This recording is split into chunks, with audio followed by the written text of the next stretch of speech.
Okay, that looks like that should be happening. So hello everybody, how nice to have you back. We are now at chapter 10 of Jack's story. So let's just check that this is coming through. Yes, it's coming through. All right, so chapter 10 of Jack's story. And yeah, pretty intense, quite interesting. I know so many of the places that my mom's writing about. I lived there with her. I lived there while she taught at Barberton Hoër School. I know the people that she's talking about. It's quite a strange experience for me to read my life almost in a story. It's not my life, it's a story, but it's nothing to do with my life, but it's just this place that I know so well. Okay. All right. Well, thank you for joining me, and let's begin. Chapter 10, A Tricky Situation. Meneer de Villiers strolled down to the rugby field, where a practice game was in progress. "Welcome, sir," Coach Van Tonder greeted him, breathless from running down the sidelines, encouraging the players. "You're just in time to see the senior teams in action. I've got the new boy, Shongwe, playing on the wing." "Oh, what kind of rugby player is he?" Meneer de Villiers asked. "Well, he's very good, actually. Much better than I expected. He's a fast runner and thinks well on his feet." "Oh, and how come there's a spot open?" I recollect that Breitenbach had an accident on his bicycle last night, and so he wasn't at school today." "Yes, sir, so that's why I'm trying Shongwe out." "Is Shongwe good enough to play in the seniors?" Coach moved uncomfortably. "I've played him a couple of times," he said. "But?" Meneer de Villiers prompted. "Well, the thing is, the other students don't accept him. He's not a team player." "What do you mean by that?" "It's a bit hard to explain. He's a bit arrogant. Seems to think we're lucky to have him. He's got the moves, but his attitude is all wrong." "You know, I believe attitude is as important as talent. So thanks for the insight. But don't give up on him too soon. This could be the perfect opportunity for his integration. Let's think about it." Coach turned the words over in his mind. Easy for him to talk. How would the head handle dozens of burly rugby players who all found it easier to keep the status quo? Would he be able to persuade them to willingly accept an untested black player into their traditionally white team, just like that? He smiled to hide his feelings. "Yes, sure," he said. "I'm going to make some changes with the Nelspruit game coming up. Actually, I was coming to see you." "Oh, you can still do that. I'm free in the morning." Coach Van Tonder was bursting with the news when he knocked on the headmaster's door the next morning. "Breitenbach's out. He's broken his ankle, so he won't play again this year. We'll have to play Shongwe in the next first team rugby match, despite all my reservations." To his amazement, the headmaster rounded on him. "That will put me in a difficult position," Meneer de Villiers said, and he poured out with rising fury his account of the conversation that had taken place at the adventure camp and of Mr. Shongwe's preposterous demand. "Putting Shongwe in the first team now would send the wrong message," he said. And to Meneer de Villiers, that was the end of the subject. Coach, however, could not let the matter drop. Instead of matching his distaste, as the headmaster obviously expected, Coach suddenly saw the opportunity ahead. He tried to be conciliatory. He suddenly didn't care about the dynamics of the team. All he could think of was one-upping the haughty rival Nelspruit schools, who made it so obvious that they despised the players from the small and sleepy Barberton High School. How they would stare if they were presented with a revamped sports stadium. Barberton Hoer School was long overdue for a facelift of the sports facilities.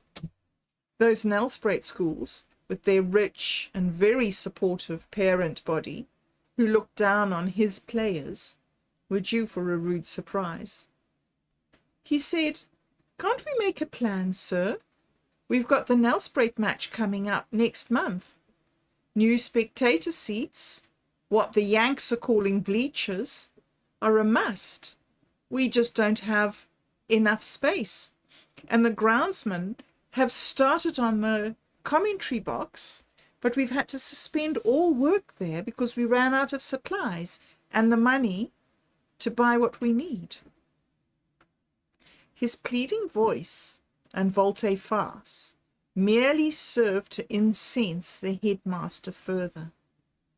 "Can't you see that to accept a bribe, to even contemplate accepting a bribe, is always wrong?"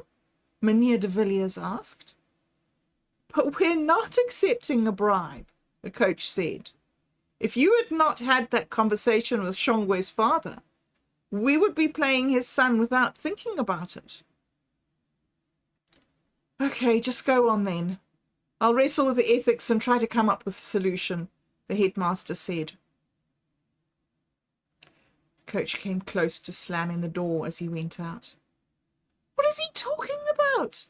Ethics? It's a win-win situation. What nonsense. Ethics? Pah." Mynheer de Villiers paced the office floor. Finally, he visited Mr. Shongwe in his liquor store on the main road. The two men retired to the office, and Mr. Shongwe gave orders to his staff that they were not to be disturbed.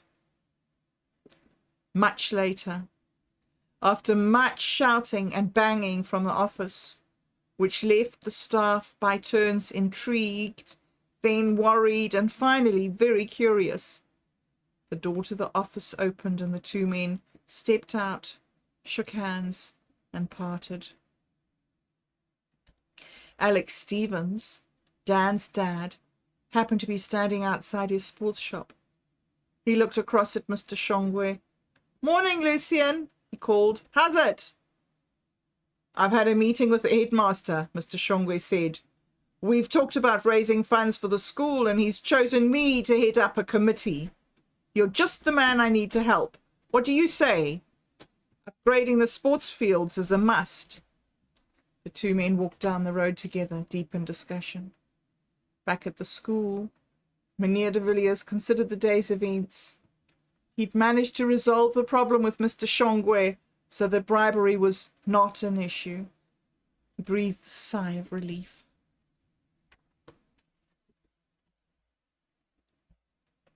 Chapter 11. Back at school. "I've been a bit worried about you. You were absent from school for ages." "It was Mother," Jack muttered, turning away from his aunt. "I just couldn't leave her. She seemed to need me." "I know. I offered to help, but she depended on you a lot, didn't she? Did you manage to catch up on all the schoolwork you missed?" "Thanks for asking, Auntie Al. Kate made notes for me, and so did Hamid." He had a flashback to the time Hamid had given him the lesson summaries. He'd been standing next to his locker when Hamid had approached him shyly. "I'm so sorry for your loss," Hamid muttered in an embarrassed voice. "I wanted to make sure you didn't miss too much while you were away, so I wrote out some lesson notes for you." He handed Jack a filed folder. Jack opened it. "Hamid, you did all of this for me? That's magnificent. Thank you. All the subjects were color-coded, and each had its own section, either typed or handwritten in Hamid's upright, legible handwriting. Hope it helps. If I can do anything for you, explain any information I gave, add detail, just say the word. Hamid? That was very kind, Elaine said. Jack came back to the present. He gave her an empty smile. She looked at her nephew. Her heart wrung. I'm fine, Auntie Elle, Jack said, trying to dispel the black cloud of numbness that was his constant companion. Now there's the bell. Off you go, Elaine said, trying to sound cheerful as if life was back to normal. Anything on this afternoon? Chess club, said Jack. It was strange to him how seamlessly he slipped back into the school routine. That afternoon he presented himself at the hall where the club was run by Mevrouw van Rooyen, the commerce teacher. When he arrived, there was chattering mass of about 30 students spread out all over the room. Large chessboards were on the tables, and 2 students sat opposite each other playing a game. Sometimes friends leaned over the boards, giving advice or just watching. There were boards on the stage floor too. Jack saw Ozzy sitting tucked away in a corner all by himself, looking rather forlorn. He walked over and said, "Hi, Ozzy, fancy a game?" Ozzy gave him a gentle smile, blinking behind his glasses. "I'm teaching myself how to play from this book, but all I've learned so far is the name of the pieces and how to set up the board." "Well, you know what Miss Summerfield says. You learn to do by doing and then thinking about it. Let's see if I can get you started." They played a few games together, Jack explaining the moves and Ozzy listening with frowning attention.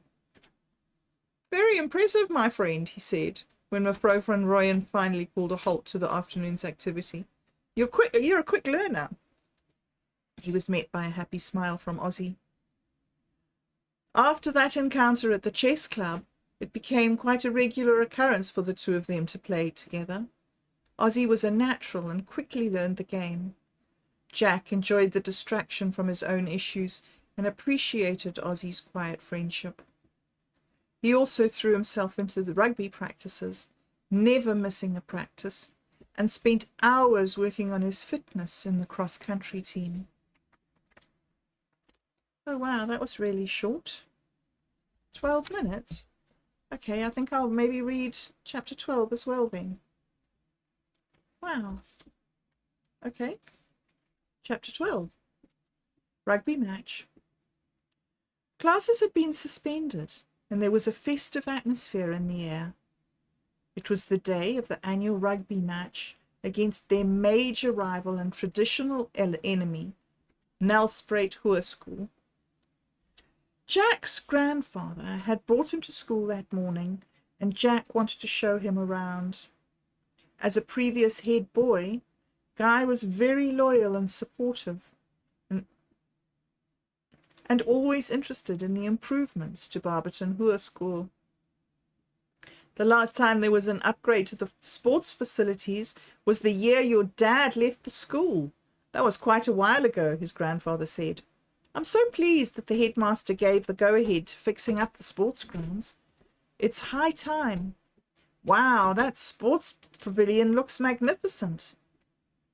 Dan walked up and they both laughed proudly. It's amazing what a fresh coat of paint will do, Jack said. The announcer's box has been fixed too. Come and see. Dan led the way up a short spiral staircase. Now that's a view, Jack said, looking down on the green playing field marked with white lines. This microphone is connected to loudspeakers placed at strategic points in the fields. It's all state-of-the-art, Dan said. Miss Summerfield's loudhailer days are over. Hey, you boys, what are you doing up there? Come and help me move this table, please. Hi, Dad, you coming for the match? Elaine called from below. Speak of the devil, Jack laughed as they both went over to help. Adam was already there. He pointed to a large, garish umbrella that he was attempting to set up over the table. Booths had sprung up all over the grounds, and enthusiastic vendors sold food and drinks. profits to contribute to school funds. A group of chattering girls walked past. "Still struggling with that umbrella?" Candy Tomlinson asked, sidling up to Dan. "He's hopeless." "We'll be on soon," Dan said. "Look, the junior netball team is already playing a crowd warmer match." A standard 7 student came running up to them. "Coach sent me," he said. "You needed at the bottom field for the warm-up." Jack was almost glad of the interruption. He had that sick feeling he always got on match days. It started in the morning when he woke up and grew throughout the day until the match began. "See you later then, that's our cue." He and Dan ran down to join the team. At the same time, Zachary Shongwe came jogging towards the players and came to a halt next to Jack and Dan. Coach blew the whistle. He said, "Gather round. You've all worked hard this season. I know you will do your best against Hoërskool Nelspruit." He studied his team, not sure how or if he should say more. They looked back at him impassive. Meneer de Villiers walked up. "This is our moment," he said. "Volhard." He shook hands with each member of the team and told them he was already proud of them regardless of the outcome of the match. The warm-up began. Coach was back to his accustomed self, shouting orders as the team repeated those well-practiced plays. The whistle blew once more. The Barberton first 15 lined up, ready to run out onto the field. Silence fell. The spectators tensed. Meneer de Villiers and the visitors from Nelspruit Hoërskool took their places on the reserved seats at the front of the stands. Out on the field, the team stood ready. They had been in this place many times before. Not so the newest member, Zachary. Zachary's heart was in his mouth. The moment he had anticipated for so long had arrived. He stood with the first team, about to prove himself before the whole school, and more than that, before the rugby rivals from over the hill. When his father had moved the family from the Highveld without discussion or explanation, Zachary had been devastated. "Why do we have to leave?" he wanted to ask.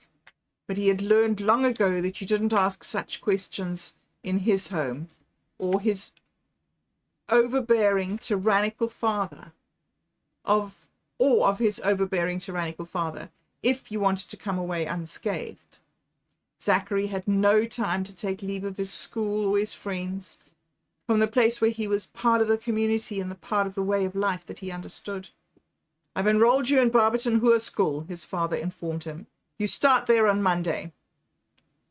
The school his father had chosen for him had recently opened its doors to all races, but it was still very white.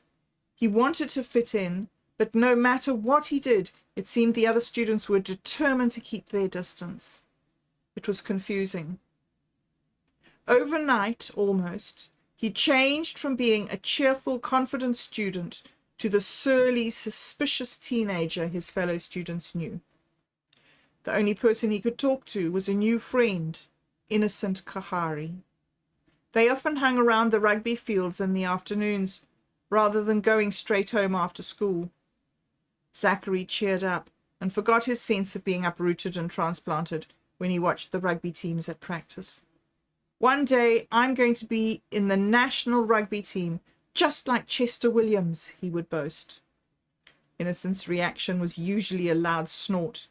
He tried to explain that it was too late to break into the tight circle of the rugby players. "No chance of getting a start here. You realize that the rugby team is made up of the Afrikaans guys. They've played together for the last 5 years. They'll never make a place for you." Zachary had stared at him, dejected. "Look at it this way," Innocent went on, oblivious to Zachary's reaction to his words. "The team is all lined up for colours and provincial awards. They have been for the last 5 years, when they've started out together." It can't be true, thought Zachary, his confidence in his own talent and obvious potential reasserting itself. He refused to be disillusioned by Innocent's cynical attitude. "What about Jack Summerfield and Dan Stevens? They're in the team. They're not Afrikaans." Oh, them, Innocent said and rolled his eyes. Those two can do whatever they want. Things have changed since we had that conversation, Zachary thought. I sometimes wondered if today would come.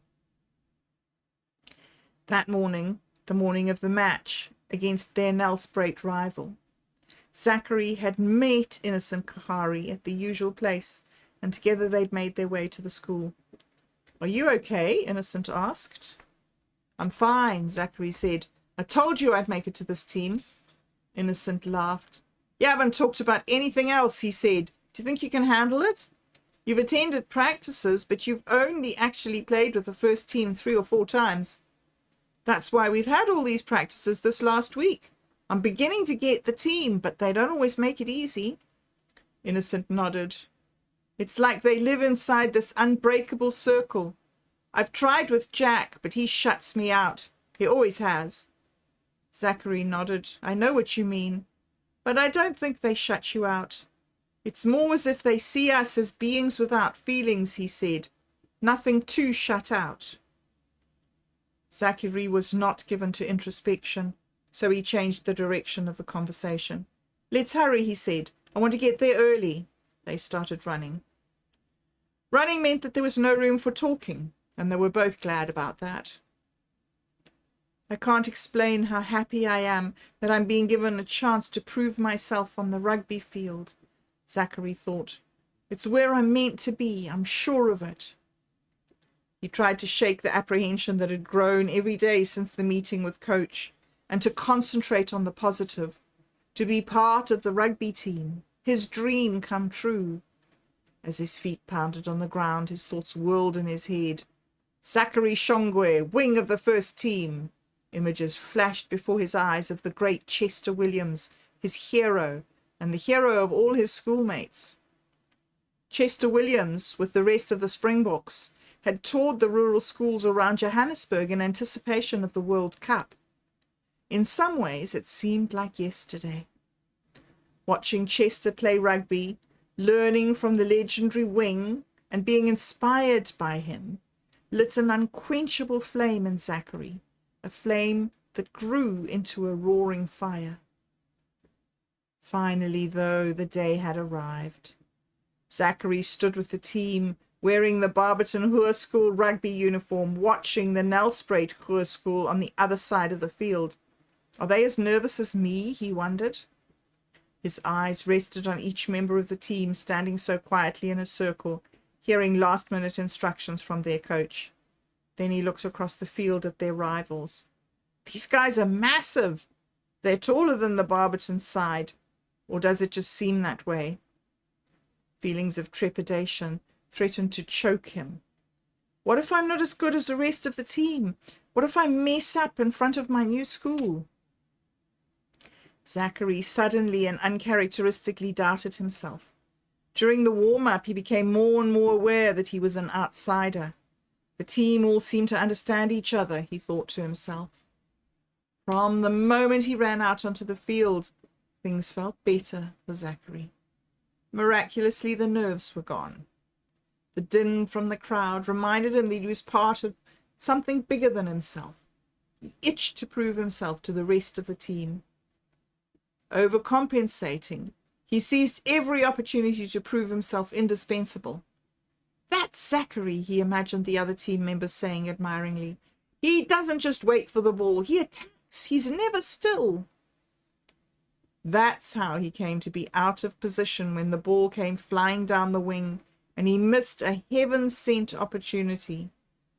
Hoping to make a recovery, he tackled hard but didn't get any chances to run with the ball. The other team members seemed even more reluctant than before to pass to him. Jack came running past him.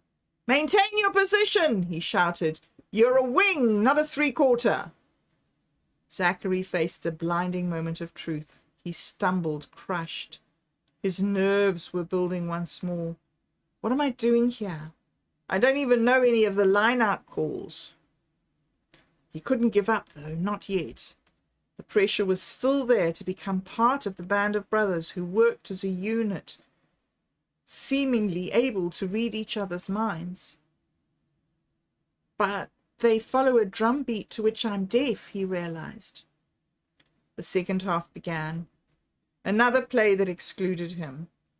Zachary felt as if he was isolated on a circle of grass, like Shadow Man, able to see all that was going on, but invisible to everyone around him. It was as if they ran through him and past him and over him, and completely oblivious that he was there. The rejection cut to his soul. Then his chance came. He saw Dan pick up a loose ball and flip it down the line to Jack. The Nelspruit team was very quick in defense. Zachary saw Jack looking for an opening as the merciless phalanx of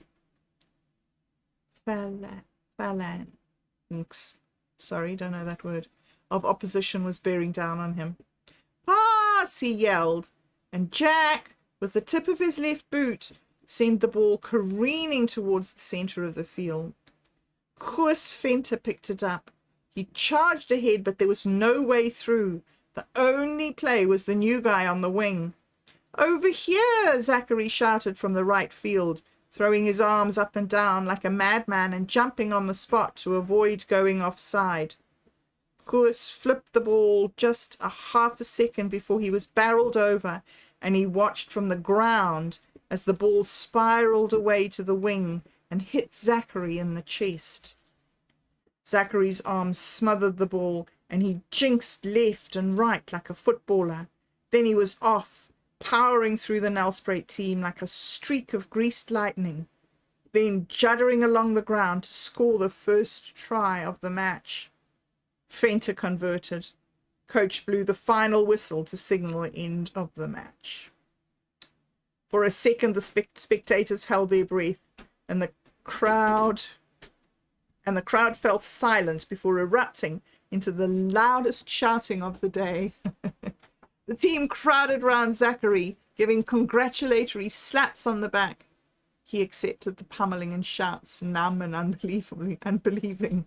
"Good try!" Dan punched his shoulder. "You ran like the wind, man," Venter said. "Never thought you'd do it," came another voice.